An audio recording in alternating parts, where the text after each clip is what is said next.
ಮತ್ತು ಶಾಂತಿ ಸಂದೇಶವನ್ನು ಈ ದೇಶದ ಜನರಿಗೆ ರಾಷ್ಟ್ರಭಕ್ತಿಯನ್ನು ಸಾರ್ತಕ್ಕಂಥ ಧ್ವಜ ಆಗಿದೆ ಅಂತಕ್ಕಂಥ ಮಾತುಗಳನ್ನು ಹೇಳಲಿಕ್ಕೆ ಈ ಸಂದರ್ಭದಲ್ಲಿ ರಾಷ್ಟ್ರಕ್ಕಾಗಿ ತ್ಯಾಗ ಬಲಿದಾನಗಳನ್ನು ಮಾಡದಂಥ ಹೋರಾಟ ಮಾಡದಂಥ ಸ್ವಾತಂತ್ರ್ಯ ಯೋಧರನ್ನು ಸ್ಮರಿಸ್ಕೊಳ್ತಕ್ಕಂಥದ್ದು ಅತ್ಯಂತ ಅವಶ್ಯ ಅಂತೇಳಿ ನಾನು ಯುವಕರಲ್ಲಿ ವಿಶೇಷವಾಗಿ ಯುವಕ ಯುವತಿಯರಲ್ಲಿ ವಿದ್ಯಾರ್ಥಿಗಳಲ್ಲಿ ಈ ಮನೋಭಾವ ಬೆಳೀಬೇಕು.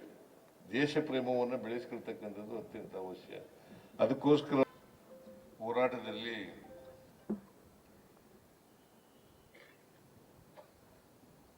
ನಮ್ಮ ಚಳುವಳಿ ಸಂದರ್ಭದಲ್ಲಿ ತ್ರಿವರ್ಣ ಧ್ವಜವನ್ನು ಜಾರಿಗೆ ತಗೊಂಡ್ಬಂದರು. ಈ ತ್ರಿವರ್ಣ ಧ್ವಜ ಕೇವಲ ಖಾದಿ ವಸ್ತ್ರ ಅಲ್ಲ, ಇದು ನಮ್ಮೆಲ್ಲರ ದೇಶದ ಹೆಮ್ಮೆ ಮತ್ತು ಸ್ವಾಭಿಮಾನದ ಸಂಕೇತ ಅಂತಕ್ಕಂಥ ಮಾತುಗಳನ್ನು ಹೇಳಲಿಕ್ಕೆ ಬಯಸ್ತಾ ಇದ್ದೇನೆ. ಈ ಧ್ವಜ ಮೂರು ವರ್ಣಗಳು, ಮಧ್ಯದಲ್ಲಿ ಅಶೋಕ ಚಕ್ರ ಇದೆ, ಕೇಸರಿ ಬಣ್ಣ ಇದೆ ಮೇಲ್ಗಡೆ, ಆಮೇಲೆ ಬಿಳಿ ಬಣ್ಣ ಇದೆ, ಹಸಿರು ಬಣ್ಣ ಇದೆ, ಮಧ್ಯದಲ್ಲಿ ಅಶೋಕ ಚಕ್ರ ಇದೆ. ಇವೆಲ್ಲವೂ ಕೂಡ ದೇಶದ ಸ್ವಾಭಿಮಾನ, ಆರ್ಥಿಕತೆಯನ್ನು ಮತ್ತು ಶಾಂತಿ ಸಂದೇಶವನ್ನು ಈ ದೇಶದ ಜನರಿಗೆ ರಾಷ್ಟ್ರಭಕ್ತಿಯನ್ನು ಸಾರ್ತಕ್ಕಂಥ ಧ್ವಜ ಆಗಿದೆ ಅಂತಕ್ಕಂಥ ಮಾತುಗಳನ್ನು ಹೇಳಲಿಕ್ಕೆ ಬಯಸ್ತಾ ಇದ್ದೇನೆ. ಇದು ಕೆಂಪು ಬಣ್ಣ ಇದೆಯಲ್ಲ, ಅದು ಏನು ಪ್ರತಿನಿಧಿಸ್ತದೆ ಅಂತಂದರೆ ತ್ಯಾಗದ ಸಂಕೇತ. ತ್ಯಾಗ ಬಲಿದಾನ ಇದೆಯಲ್ಲ, ಸ್ವಾತಂತ್ರ್ಯ ಹೋರಾಟದಲ್ಲೂ ಕೂಡ ತ್ಯಾಗ ಬಲಿದಾನಗಳಾಗಿದ್ದಾವೆ. ಆ ನಂತರವೂ ಕೂಡ ದೇಶಕ್ಕೋಸ್ಕರ ತ್ಯಾಗವನ್ನು ಮಾಡಬೇಕಾಗಿರ್ತಕ್ಕಂಥದ್ದು, ಬಲಿದಾನವನ್ನು ಮಾಡಬೇಕಾಗಿರ್ತಕ್ಕಂಥದ್ದು ನಮ್ಮೆಲ್ಲರ ಕರ್ತವ್ಯ ಅಂತಕ್ಕಂಥ ಮಾತುಗಳನ್ನು ಹೇಳಲಿಕ್ಕೆ ಬಯಸ್ತೇನೆ. ಅದರಿಂದ ನಿರಂತರವಾಗಿ ಇದು ಬಲಿದಾನವನ್ನು ಪ್ರತಿನಿಧಿಸ್ತದೆ. ಆಮೇಲೆ ಬಿಳಿ ಬಣ್ಣ ಇದೆಯಲ್ಲ, ಶಾಂತಿ ಮತ್ತು ಸತ್ಯ, ಶಾಂತಿ ಮತ್ತು ಸತ್ಯವನ್ನು ಪ್ರತಿನಿಧಿಸ್ತಕ್ಕಂಥದ್ದು. ಆಮೇಲೆ ಹಸಿರು ಬಣ್ಣ ಇದೆಯಲ್ಲ, ಸಮೃದ್ಧಿಯನ್ನು ಪ್ರತಿನಿಧಿಸ್ತಕ್ಕಂಥದ್ದು, ಸಮೃದ್ಧಿಯನ್ನು ಪ್ರತಿನಿಧಿಸ್ತಕ್ಕಂಥದ್ದು. ಅಶೋಕ ಚಕ್ರ ಇದೆಯಲ್ಲ, ಅದು ನಿರಂತರವಾಗಿ ಸಮೃದ್ಧಿಯನ್ನು, ದೇಶದ ಆರ್ಥಿಕತೆಯನ್ನು, ಅದನ್ನು ಬೆಳೆಸ್ತಕ್ಕಂಥ ಎಲ್ಲ ಜನರಿಗೂ ಕೂಡ ಸಮಾನ ಅವಕಾಶಗಳನ್ನು ಕಲ್ಪಿಸ್ಕೊಡ್ತಕ್ಕಂಥ ಸಂಕೇತವಾಗಿ ಅದು ಚಕ್ರ ಇದೆ, ಅಶೋಕ ಚಕ್ರ ಇದೆ. ಸೊ ಇದು ನಮ್ಮ ರಾಷ್ಟ್ರ ಧ್ವಜ. ಈ ತ್ರಿವರ್ಣ ಧ್ವಜ ಇದೆಯಲ್ಲ, ಇದನ್ನು ಗೌರವಿಸಬೇಕು, ಇದನ್ನು ನಾವೆಲ್ಲರೂ ಕೂಡ ಹೆಮ್ಮೆಯಿಂದ ನೋಡ್ತಕ್ಕಂಥದ್ದು ಅತ್ಯಂತ ಅವಶ್ಯ. ಪ್ರತಿಯೊಬ್ಬರೂ ಕೂಡ ದೇಶದಲ್ಲಿ ರಾಷ್ಟ್ರ ಪ್ರೇಮವನ್ನು ಬೆಳೆಸ್ಕೊಳ್ಬೇಕು. ನಾವು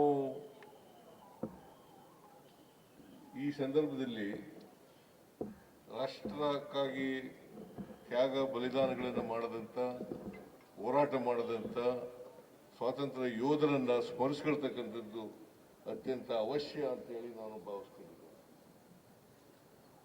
ಅವರು ಸ್ವತಂತ್ರರಾಗಬೇಕು ಅನ್ನೋ ಕಾರಣಕ್ಕೋಸ್ಕರ ಅಲ್ಲ, ಮಹಾತ್ಮ ಗಾಂಧೀಜಿಯವರ ನೇತೃತ್ವದಲ್ಲಿ ಸ್ವಾತಂತ್ರ್ಯ ಹೋರಾಟ ನಡೆಯಿತು.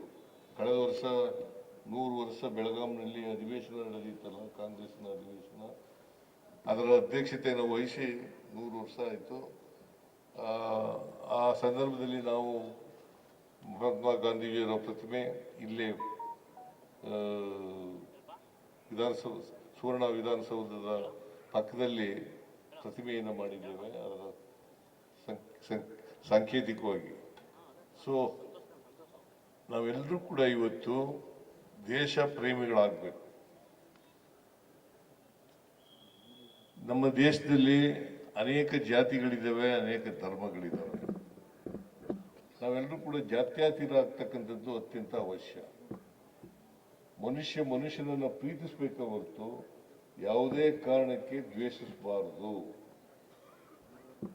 ಇದನ್ನ ಪ್ರತಿಯೊಬ್ಬರು ಕೂಡ ಅರ್ಥ ಮಾಡ್ಕೋಬೇಕು ಅಂತೇಳಿ ನಾನು ಭಾವಿಸ್ಕೊಂಡಿದ್ದೇನೆ. ಆಗ ಮಾತ್ರ ನಾವು ಮನುಷ್ಯ ಸಮಾಜವನ್ನು ನಿರ್ಮಾಣ ಮಾಡಲಿಕ್ಕೆ ಸಾಧ್ಯ ಆಗ್ತದೆ, ಸಮ ಸಮಾಜವನ್ನು ನಿರ್ಮಾಣ ಮಾಡಲಿಕ್ಕೆ ಸಾಧ್ಯ ಆಗ್ತದೆ. ಇಲ್ಲದೆ ಹೋದ್ರೆ ಜಾತ್ಯತೀತ ರಾಷ್ಟ್ರವನ್ನು ನಿರ್ಮಾಣ ಮಾಡ್ತಕ್ಕಂಥದ್ದು ಕಷ್ಟ ಆಗ್ತದೆ ಅಂತಕ್ಕಂಥ ಮಾತುಗಳನ್ನ ಹೇಳಲಿಕ್ಕೆ ಬಯಸ್ತೇನೆ. ಈಗ ಸ್ವಾತಂತ್ರ್ಯ ಬಂದು 79 ವರ್ಷ ಆಯ್ತು.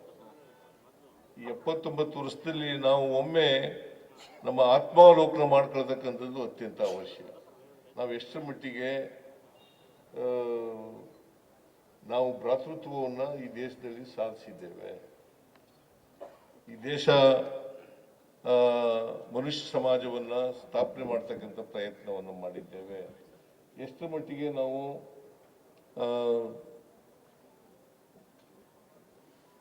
ಈ ದೇಶ ಪ್ರೇಮವನ್ನು ಬೆಳೆಸ್ಕೊಂಡಿದ್ದೇವೆ ಅಂತಕ್ಕಂಥದ್ದು ಅತ್ಯಂತ ಅವಶ್ಯ ಅಂತಕ್ಕಂಥ ಮಾತುಗಳನ್ನು ಹೇಳಲಿಕ್ಕೆ ಬಯಸ್ತಾ ಇದ್ದೇವೆ. ನಾವು ದೇಶ ಪ್ರೇಮವನ್ನು ಬೆಳೆಸ್ಕೊಳ್ಳದೆ ಹೋದರೆ, ಈ ದೇಶಕ್ಕಾಗಿ ತ್ಯಾಗ ಬಲಿದಾನಗಳನ್ನು ಮಾಡ್ತಕ್ಕಂಥ ಮನೋಭಾವವನ್ನು ಬೆಳೆಸ್ಕೊಳ್ಳದೆ ಹೋದರೆ ನಾವು ಮನುಷ್ಯರಾಗಿ ಬಾಳಲಿಕ್ಕೆ ಕಷ್ಟ ಆಗ್ತದೆ ಅಂತಕ್ಕಂಥ ಮಾತುಗಳನ್ನು ಕೂಡ ಹೇಳಲಿಕ್ಕೆ ಬಯಸ್ತಾ ಇದ್ದೇನೆ. ಅದರಿಂದ ಎಲ್ಲ ವಿದ್ಯಾರ್ಥಿಗಳಲ್ಲೂ ಕೂಡ ಈ ಮನೋಭಾವ ಬೆಳಿಬೇಕು. ಯುವಕರಲ್ಲಿ ವಿಶೇಷವಾಗಿ ಯುವಕ ಯುವತಿಯರಲ್ಲಿ, ವಿದ್ಯಾರ್ಥಿಗಳಲ್ಲಿ ಈ ಮನೋಭಾವ ಬೆಳಿಬೇಕು. ದೇಶ ಪ್ರೇಮವನ್ನು ಬೆಳೆಸ್ಕೊಳ್ತಕ್ಕಂಥದ್ದು ಅತ್ಯಂತ ಅವಶ್ಯ.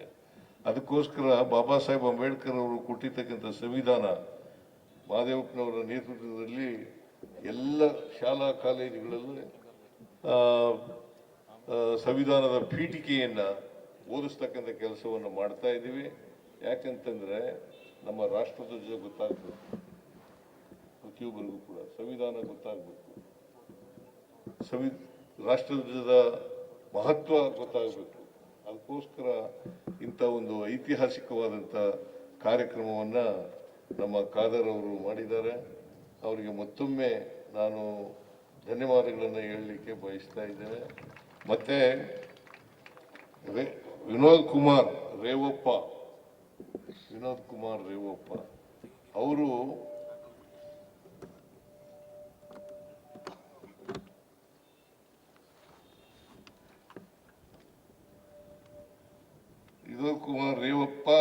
ಬೊಮ್ಮಣ್ಣ ಈ ಕೆಲಸ ಮಾಡಿದಾರಲ್ಲ, ಇಂಥ ಒಂದು ರಾಷ್ಟ್ರ ಧ್ವಜವನ್ನ ಕೊಟ್ಟಿದಾರಲ್ಲ, ಅವರಿಗೆ ಮತ್ತೊಮ್ಮೆ ಸರ್ಕಾರದ ವತಿಯಿಂದ ಧನ್ಯವಾದಗಳನ್ನು ಅರ್ಪಿಸಲಿಕ್ಕೆ ಬಯಸ್ತಾ ಇದ್ದೇನೆ. ಅದರಿಂದ ಇಂದು ಒಂದು ಐತಿಹಾಸಿಕ ಧ್ವಜವನ್ನು ತಯಾರು ಮಾಡಿದ್ದಾರೆ. ಅವರಿಗೆ ಮತ್ತು ಅವರ ಕುಟುಂಬ ವರ್ಗದ ಎಲ್ಲ ಸದಸ್ಯರಿಗೆ ನಾನು ಧನ್ಯವಾದಗಳನ್ನು ಅರ್ಪಿಸಿ ಮತ್ತೊಮ್ಮೆ ಎಲ್ಲ ಜನರಿಗೂ ಕೂಡ ಶುಭ ಕೋರಿ ನನ್ನ ಮಾತುಗಳನ್ನು ಮುಗಿಸ್ತೇನೆ. ಜೈ ಹಿಂದ್, ಜೈ ಕರ್ನಾಟಕ, ಜೈ ಭಾರತ್.